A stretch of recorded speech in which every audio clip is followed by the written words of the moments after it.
Okay. Someone needs to explain to me why Cheryl still has a job. Why does that nasty girl still have a job? What is she doing still being employed by that hotel?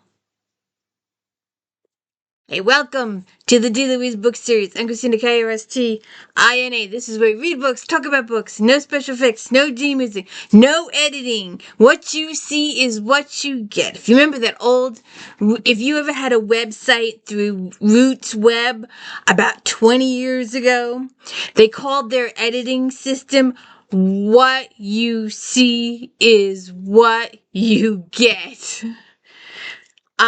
That was the abbreviation for it. But anyways, this took literally 2 hours. Period end, 2 hours. And I did not have the same enthusiasm. I wasn't, let me see if I can fix this. The first one, Molly was so naive. She was driving me bonkers. My eyes were rolling in the back of my head. And I was just like, God, this girl is so innocent. She's just accepting everything. And her landlord is taking her for, I kept expecting the landlord to go, oh, you didn't pay me, so I'm going to evict you, because she paid him in cash. And he refused to give her a receipt.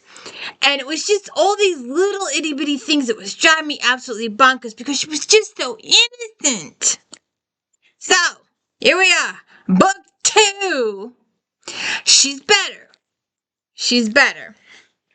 But I want to know why Cheryl still got a job with all the nasty things that Cheryl's doing. And then she gets promoted and demoted in this. What is... And why is Mr. Snow still there? He needs to go too. Promote Molly to manager. Okay, so Molly is her maid.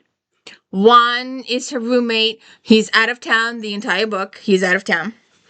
Mr. Grimthorpe is the mystery writer in town. He has a group of ladies that are going to listen to him give a speech.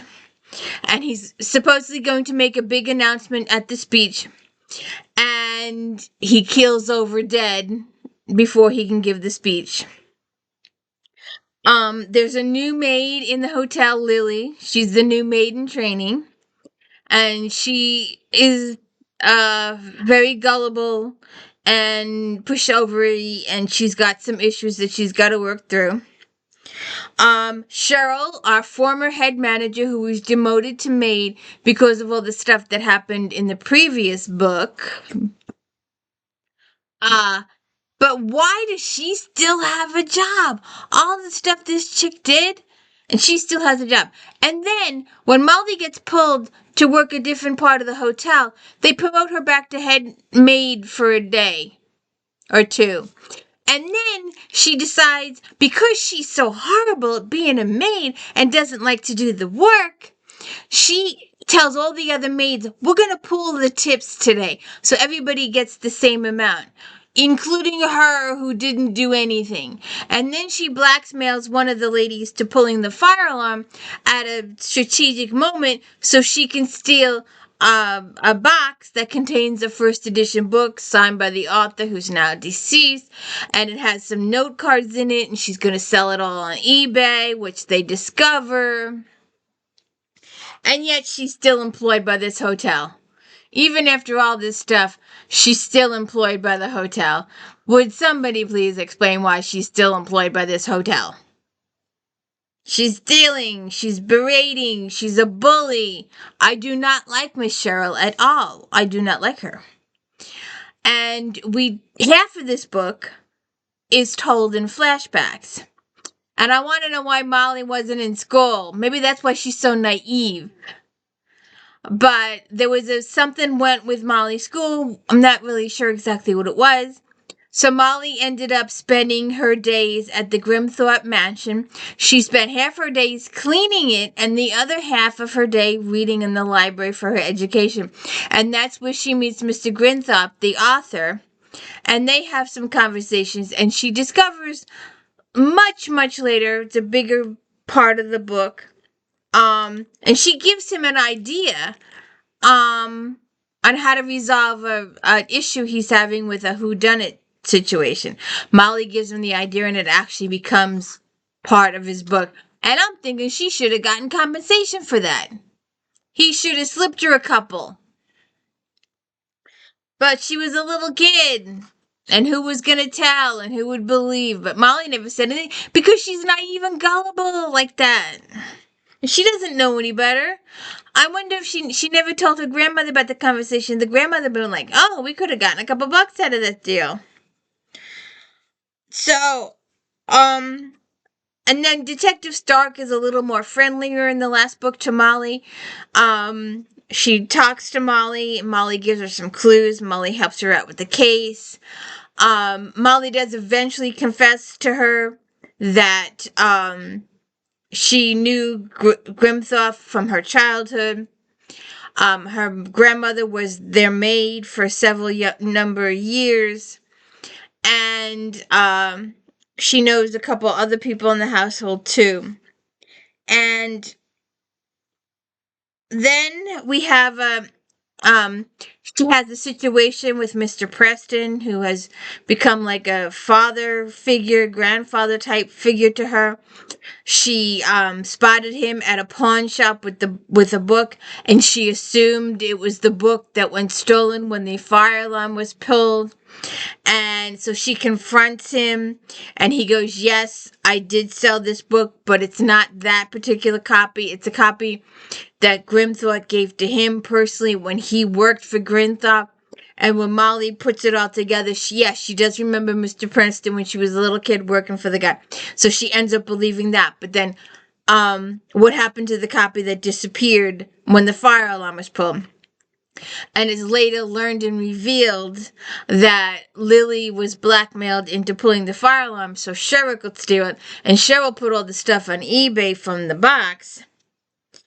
And the book was listed at like 30 grand or something on the box. And yes, ma'am. Yes, ma'am. Just a few minutes, okay? Let me finish this. But I just don't understand why this chick is still employed.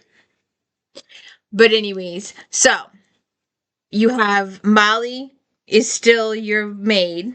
She's the head maid now. Angela is her friend and confidant who is the barmaid.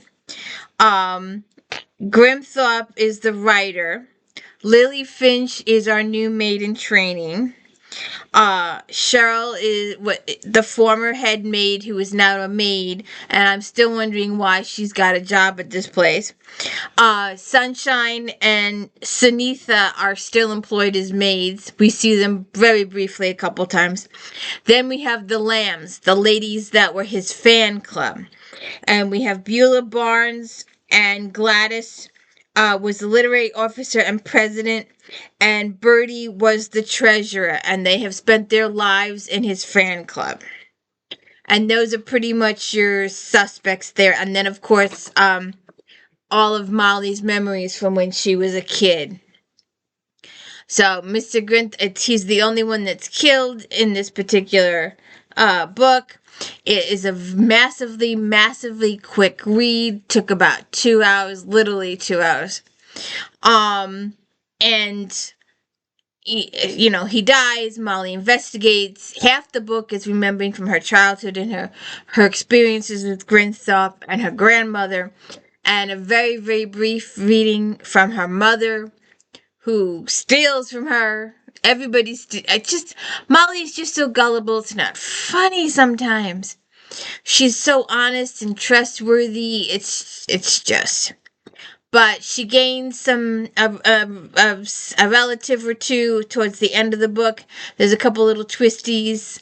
And Molly solves the case right away at the end.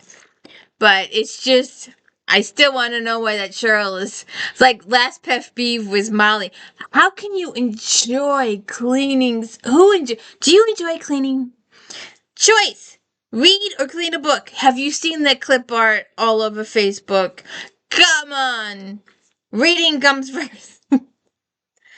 If you haven't seen my video for this, go check it out. And speaking of which, Yellow just came out the other day. If you check my April new releases video on Friday, we will talk about book Yellow. Book 3, it's Yellow. If you could please hit the like and subscribe, I'd appreciate it. That's basically your whole plot. This writer gets killed at a little luncheon thing, that lecture thing, and he's got some secrets. He's got quite a few secrets, and so does Molly have some secrets. But so she's investigating that, and like I said, Juan is gone almost the entire book. I'm getting the back treatment here. I don't know. I don't know why I'm getting the back treatment. Oh, there she is. There's my gal pal. Come here. There she is. There she is, Miss Smokey. She's my Smokey. And how are you today? I'm telling you, it's I can't believe I read that book so fast. It was a walk in the park. These books are really briskly. I said earlier that it reminds me of Steffi Kinzel's Shopaholic. I read the first 2 Shopaholics before it was just like, that's it, I'm over. It's like I feel like you're going for a brisk walk in the park. The book goes very briskly. It's told very fluidly. It's very easy to read, very easy to get into. Hold your attention. The back and forth got a little much, but other than that, it was good. And I just hope that I kept waiting for the reading of the will and hoping that Molly would get a few pennies out of the Grimthorpe guy, but that wasn't brought up. But maybe Serena will get some stuff. We'll see what happens. His secretary. Fingers were pointing at that secretary major big time at certain points of the book. But anyways, I hope you enjoy it because it's supposed to be massively popular. I just accidentally came upon these, and I was like, let me just give it a try. I usually don't start a series till there's more than 3 or 4 books in it. I've got another one waiting in the wings, so we'll see what happens since we have finished Miss Ursula. And I was so sorry to hear that the author passed. And if you could please check out Flashback Monday, I'd appreciate it. And If Then on Fridays. And in the future, If Then's gonna move to Monday, and we'll just do Voyagers on Friday, because Flashback Monday's only got about 30-something weeks left in it. We are in 2014. It ends in 2016. So, and I love Flashback Monday. So then we'll move If Then's to Monday and just leave Voyager on Fridays by itself. And don't forget the unboxing. Jesus, I have no idea what's in those boxes when I get them. None. So please have to check that out. And I hope you enjoy. You gotta read The Maid first. Then you can read The Mystery Guest. And then you can read book 3. If you could please hit the like and subscribe, I'd appreciate it. Thank you so much.